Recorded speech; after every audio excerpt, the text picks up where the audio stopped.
باب الصلاۃ بعد الجمعۃ وقبلها، باب جمعہ سے پہلے اور بعد میں سنت پڑھنا۔ حدثنا عبد الله بن يوسف قال اخبرنا مالك عن نافع عن عبد الله بن عمر ان رسول الله صلی اللہ علیہ وسلم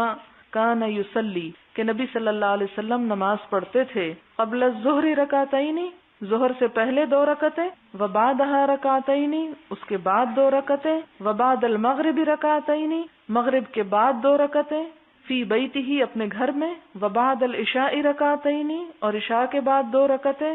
وکان لا یصلی بعد الجمعۃ، اور آپ نماز نہ پڑھتے تھے جمعہ کے بعد، حتی ینصرف، یہاں تک کہ آپ لوٹ جاتے، یعنی اپنے گھر میں، فیصلی رکعتین، پھر وہاں 2 رکعتیں نماز ادا کرتے تھے۔ تو اس سے کیا پتہ چلتا ہے کہ 4 بھی پڑھنا درست ہے اور 2 بھی، اور یہاں پر آپ کی 2 رکعتوں کا کب ذکر ہے؟ ظہر سے پہلے، ظہر کے بعد، مغرب کے بعد، عشاء کے بعد، یعنی 4 فرض کے بعد جو 2 ہیں وہ مراد ہیں، اور جمعہ کے بعد، اور آپ اکثر یہ سنتیں اپنے گھر میں جا کے پڑھتے تھے۔ باب قول اللہ عز وجل فَإِذَا قُضِيَتِ الصَّلَاةُ فَانتَشِرُوا فِي الْأَرْضِ وَابْتَغُوا مِنْ فَضْلِ اللَّهِ، باب اللہ تعالیٰ کا فرمانا کہ جب جمعہ کی نماز ہو جائے تو زمین میں پھیل جاؤ اور اللہ کا رزق تلاش کرو۔ اس سے کیا پتہ چلتا ہے کہ جمعے کے دن نماز کے بعد، عبادت کے بعد دنیا کے کام کاج کرنا منع نہیں ہے۔ حدثنا سعید بن ابی مریم قال حدثنا ابو غسان قال حدثني ابو حازم عن سهل بن سعد قال كانت فينا امرأة تجعل على اربعاء في مزرعة لها سلقا۔ حضرت سہل بن سعد کہتے ہیں کانت تھی، فینا ہمارے درمیان، امرأة ایک عورت، تجعل وہ بناتی تھی، علی اربعاء، اربعاء یہاں مراد ہے وہ نالیاں، فی مزرعة جو کھیت میں تھی، لہا اس کے، سلقا چقندر، یعنی تجعل علی اربعاء فی مزرعة لها سلقا، یعنی اپنے کھیت کی نالیوں پہ چقندر بوتی تھی۔ مراد یہ ہے کہ نالی وہ پانی گزرتا ہے نا اس سے، جسے کھال بھی بولتے ہیں، تو اس کے کنارے چونکہ پانی قریب ہوتا ہے تو اس لیے سبزیاں اور اس طرح کی چیزیں بو دی جاتی ہیں کہ جن کو عموماً ذرا زیادہ پانی چاہیے ہوتا ہے، تو وہ چقندر بو لیا کرتی تھی ان خاص جگہوں پہ۔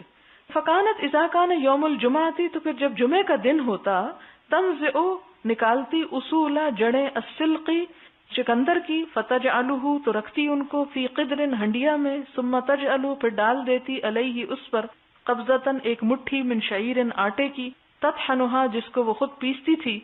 فتکون تو ہو جاتی، اصول السلق چقندر کی جڑیں، ارکہ اس کی بوٹیاں، یعنی وہ بوٹیوں کی جگہ ہو جاتی، وکنہ ننصرف من صلاۃ الجمعہ اور ہم جمعہ کی نماز پڑھ کے واپس آتے، فنسلم علیہا ہم اس کو سلام کرتے، فتقرب ذلک الطعام تو وہ ہمیں کھانا قریب کرتی، الینا طرف ہمارے، فنلعقہ تو ہم اس کو چاٹ جاتے، وکنہ نتمنى اور ہم تمنا کیا کرتے تھے، یوم الجمعۃ لطعامھا ذلک جمعے کے دن کی، اس کے اس کھانے کی وجہ سے۔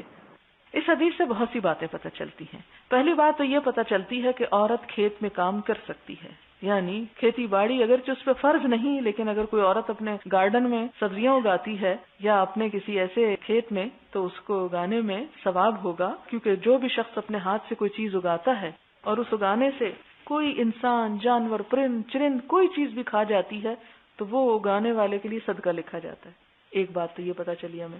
کہ عورت بھی اگا سکتی ہے۔ دوسری بات یہ ہے کہ عورت کو اپنے ہاتھ کی کمائی سے صدقہ کرنا چاہیے، یعنی کچھ ایسے کام بھی کر لینے چاہیے کہ جس سے وہ اس کے اپنے خاص پیسے ہوں اور اس میں سے وہ صدقہ کرے۔ یعنی وہ یہ بھی تو کر سکتی تھی جو اس کے شوہر کا کھیت ہوتا اس میں سے اٹھا لاتی اور پکا کے دیتی، یہ بھی ثواب کا کام تھا، لیکن اس عورت نے کیا چاہا کہ اپنے ہاتھ سے خود محنت کر کے، خود کوشش کر کے، مال کما کے پھر اس کو خرچ کرے۔ پھر آپ دیکھیں کہ وہ یہ بھی کر سکتی تھی کہ وہ جب صحابہ کرام گزرتے تو ایک ایک جڑ پکڑا دیتی، یہ لوگ گھر جاؤ اپنی بیویوں کو کہو پکا کے کھلائیں تمہیں، نہیں، وہ خود پکا کے دیتی۔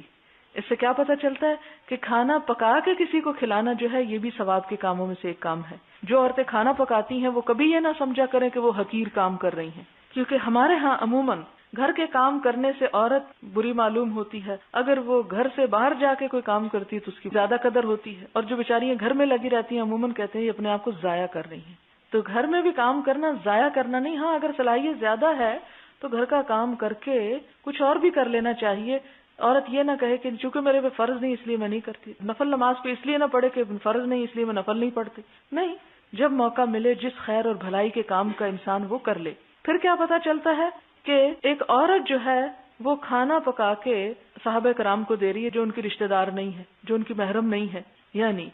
ایک عورت کے ہاتھ کا پکایا ہوا کھانا غیر محرم کھا سکتے ہیں. اسی طرح ایک عورت جو ہے وہ کھانا پکا کے اگر یہ یہاں بیچتی تو بیچ بھی سکتی تھی. مثلا اگر کسی ریسٹورینٹ میں کوئی عورت پکاتی ہے یا اس نے ریسٹورینٹ کھولا ہوا ہے اور وہ پکا کے بزنس کر رہی ہے، دے رہی ہے، دلوا رہی ہے، تو اس کو اجازت ہے. یعنی اسلام اس کام کی اجازت دیتا ہے. پھر اسی طرح کیا پتہ چلتا ہے کہ صحابہ کرام جھوٹا تکلف نہیں کرتے تھے جیسے جھوٹ ہماری زندگیوں میں داخل ہو گیا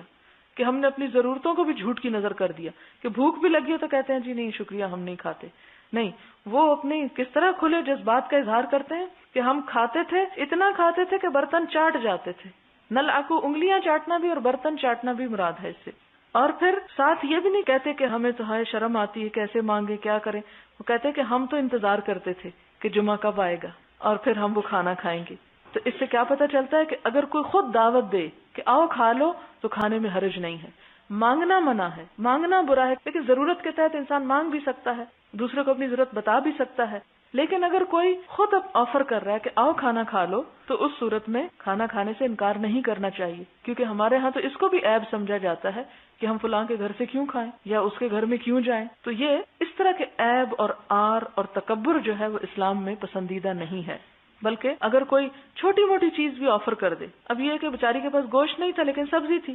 تو سبزی کا سوپ کس طرح بناتی تھی کہ سبزی اس میں موٹی موٹی ہوتی تھی اور اس میں آٹا ڈال کے اس کے شوربے کو گھنا کر لیتی. تو وہ کہتے ہیں کہ وہ شوربہ ہوتا اور ساتھ اس میں جو جڑیں تھی وہ یوں محسوس ہوتی جیسے ہم بوٹی کھا رہے ہوں، اور وہ اس کو شوق سے کھایا کرتے تھے. تو یعنی ایک حدیث میں بہت ساری حکمت کی باتیں ہیں، لیکن افسوس کہ یہ سارے طریقے ہم سے بالکل ختم ہو کے رہ گئے. اور امام بخاری یہ حدیث کس لیے لائے ہیں کہ جب نماز پڑھ چکو تو زمین میں پھیل جاؤ اور اللہ کا فضل تلاش کرو. اگر فضل سے مراد یہاں کیا ہے، وہ عورت کا پکا پکایا کھانا آفر کرنا، تو یہ فضل ہے، اس کو انسان کھا سکتا ہے، لے سکتا ہے، اور اسے اللہ کا فضل سمجھ کے لے لینا چاہیے. اور اس میں آتا نا ایک حدیث میں جیسے کہ ایک دفعہ حضرت عمر رضی اللہ تعالیٰ عنہ کو حضور نے کچھ دیا تو آپ نے اس کو لینے سے انکار کیا، تو آپ نے کہا کہ نہیں، انکار نہ کرو، جب بغیر مانگے تمہارے پاس کوئی چیز خود آ جائے تو فخذہ، اس کو لے لو، فتمولہ، اس کو اپنا مال سمجھو، لیکن بغیر اجازت نہیں لینی چاہیے، اور مانگ کے ہاتھ پھیلا کے بھیک مانگنا جو ہے وہ ناپسندیدہ ہے. لیکن اگر کوئی چیز اللہ کی رحمت یا فضل کا حصہ ہے تو اس میں